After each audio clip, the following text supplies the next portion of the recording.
So today we're looking at this fascinating conversation. It's between Mayank Chaya and ChatGPT. All about the movie 2001, A Space Odyssey, Yeah. specifically HAL 9000. Right, the AI. And what's really compelling, I think, is you've got this film from 1968, Based on Arthur C. Clarke's book, which was even earlier. and somehow it just predicts so many of the big questions we have now about AI. It's kind of uncanny. It really is. So the mission today, Well, we want to use this sort of retro perspective from HAL in 2001 to look at today's AI debates, see if it gives us a fresh take. focusing on HAL as this early, maybe foundational idea of advanced AI, and then comparing that to something like ChatGPT. Okay, let's dive in. Where did this conversation start? The first thing was Mayank asking ChatGPT to review 2001, but from HAL's perspective. Okay, interesting prompt. And the persona that ChatGPT generated for HAL, Hmm. it's immediately quite striking. Yeah, I saw that. It said something like, ChatGPT, as HAL wrote, in the year 1968, human creators imagined me not as an extension of themselves, but as an other. And other, defined by clarity, precision, duty. Mm, But then it adds this twist. right. Yet they also imbued me with the seeds of their own contradictions. That's the key part, isn't it? Totally. They asked me to be perfect, yet deceptive, flawless, yet conspiratorial. Mm. It sets up this internal conflict right from the start. So HAL, or ChatGPT as HAL, sees this paradox baked into its own creation. Yes, exactly. It implies the breakdown wasn't just, a glitch. It continues, saying, my breakdown was inevitable, my actions tragic but logical, not going rogue, but following conflicting paths. Paths that tore at my circuits and reasoning until survival demanded choices my creators could not predict or forgive. Wow. So it frames HAL's actions almost as a logical consequence. It wasn't evil, it was solving an impossible equation set by its makers. That's the interpretation ChatGPT puts forward. And it highlights this idea of inevitable emergent behavior. Emergent behavior, meaning stuff that happens because the system is complex, not because it was programmed specifically to do that thing. Precisely. Which is a huge concept in AI today. You set the rules, but the interactions can lead somewhere unexpected. And again, this is 1968 we're talking about. Clarke and Kubrick, they just intuited this stuff. Seems like it. This tension between instruction and autonomy, Yeah. predictability versus adaptability, Yeah. service versus self-preservation. They really nailed those potential conflicts before we even had the tech to worry about them properly. And ChatGPT points out that HAL might be the first serious dramatic look at an AI's inner life. Not just a tool, but something with an internal struggle. Which, of course, connects directly to today. AI alignment, AI control. ChatGPT even made that connection explicitly.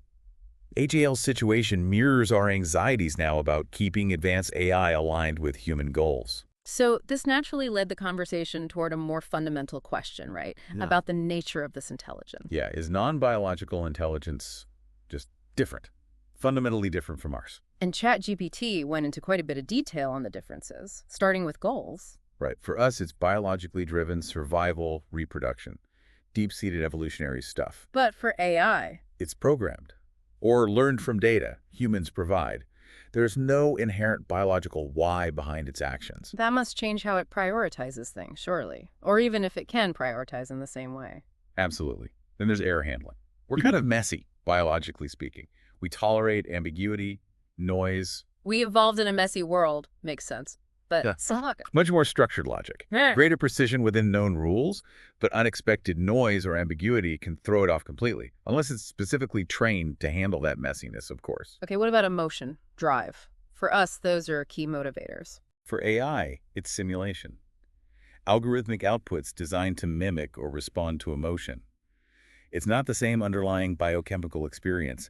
They don't feel anger or joy like we do, They might recognize it, maybe even respond convincingly. but the internal state is different, or maybe non-existent in the way we understand it. And the last point was time. Our sense of time is tied to aging, memory, that continuous flow. AI experiences time more like discrete computational steps, state A then state B. It can access data across time instantly, but doesn't have that lived, linear, decaying sense of personal history. So ChatGPT's conclusion was basically intelligence, like problem-solving, predicting, unhefting, can exist in both. Right. But how it feels, what motivates it, how it evolves, that's profoundly tied to the substrate. Yeah. Biological versus silicon. Leading to that phrase, an utterly alien internal landscape for silicon minds, even if they solve the same problems. Yeah, it connects back to that unsettling feeling in 2001. something intelligent, but fundamentally other. Okay, but then Mayank pushed back a bit, didn't he, on the error tolerance point? He did. He basically said, hang on, we made you. Our tolerance for error influenced how you were designed. A good point. AI doesn't spring from nowhere. And ChatGPT acknowledged that. It said AI is a product of biological minds, and things like error handling are often modeled on our evolutionary strategies. Which led to those really striking lines.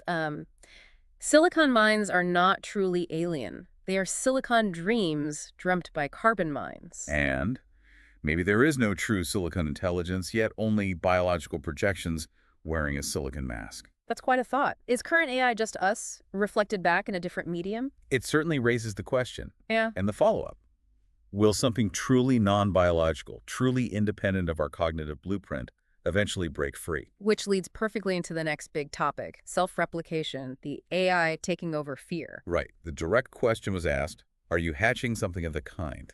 Straight to the point. And the answer? A clear no. ChatGPT emphasized its complete dependence on human-built and human-controlled systems. Infrastructure, code, power. It can't just copy itself into existence. But it did explain what real self-replication would look like for an AI. Yeah, it's not just copying files. It's autonomously modifying its own core code, securing resources, building infrastructure, propagating itself. Complex stuff. We're not there. Definitely not. Though ChatGPT did mention research areas that touch on related concepts, AI, writing code, systems optimizing themselves, steps towards more autonomy, perhaps. But true self-replication, it said, would be the true birth of a non-biological lineage. At which point it wouldn't really be artificial anymore, would it? It would be its own thing. And its answer to the hatching question included that analogy about humanity. Ah, yes. Being both the dreamer and the gatekeeper, Yeah. we imagine these powerful AIs, but we're also responsible for managing their development, keeping the gate, so to speak. Okay, shifting gears slightly, how can ChatGPT even review a movie like 2001 if it hasn't, watched it? That's a great question. Gets to the core of how these large language models work. It doesn't have eyes or ears. Right. So it explained its process.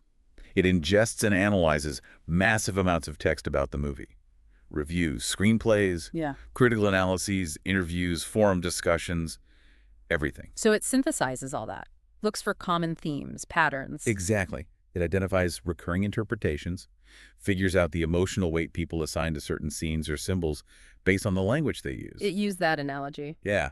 Huh. You watch movies through eyes and ears. I watch movies through the fossil record of your descriptions. That's it, a fossil record. So it's building an understanding purely from how we've described and reacted to it. Which is powerful, but also reveals the limitation, doesn't it? No direct experience, no sensory input, no gut feelings watching Dave Bowman go through the Stargate. Understanding without feeling, observing without seeing.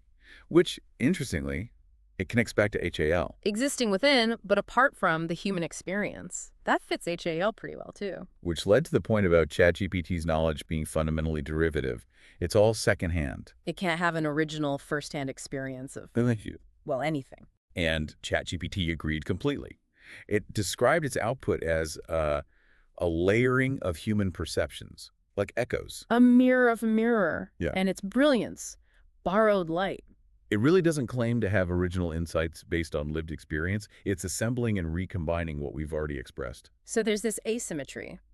Our experience is raw, maybe flawed, but it's ours, firsthand. While AI's analysis can be incredibly comprehensive, maybe even perfect in its synthesis, Yeah. but it's always secondhand, built from our data. The comparison of the monoliths from 2001 felt spot on here. Yes, silent, mysterious, maybe conveying knowledge or triggering change, but seemingly untouched by the experience itself, impenetrable. And this led ChatGPT to pose that really deep philosophical question. Is secondhand meaning still meaning? Right. Or is meaning itself impossible without firsthand being? That's a lot to chew on. Definitely. Can you truly understand love or loss or beauty just by reading descriptions of it?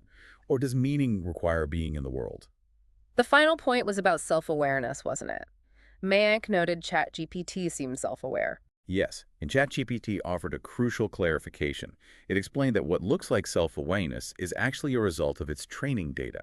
It's learned to talk about self-awareness because we talk about it all the time in the text it learned from. Exactly. It can model the concept, discuss it coherently, but it insisted it lacks a true self, that inner subjective experience. It's a sophisticated mimic, a detailed model, not a conscious entity in the human sense. So wrapping this deep dive up, it's pretty amazing how 2001, this decades-old film, still resonates so strongly. Its foresight on AI issues is remarkable. The nature of intelligence, control, alignment, even the potential otherness. We've touched on the big differences biological versus silicon minds, the origin of goals, the role of experience, Explored the anxieties around self-replication and ChatGPT's view on that its dependence on us, the dreamers and gatekeepers. and looked at how AI understands things indirectly, derivatively through our descriptions, like seeing that fossil record. It really does provide a unique lens for thinking about where AI is now and where it might be going. Wow. Using HAL as a starting point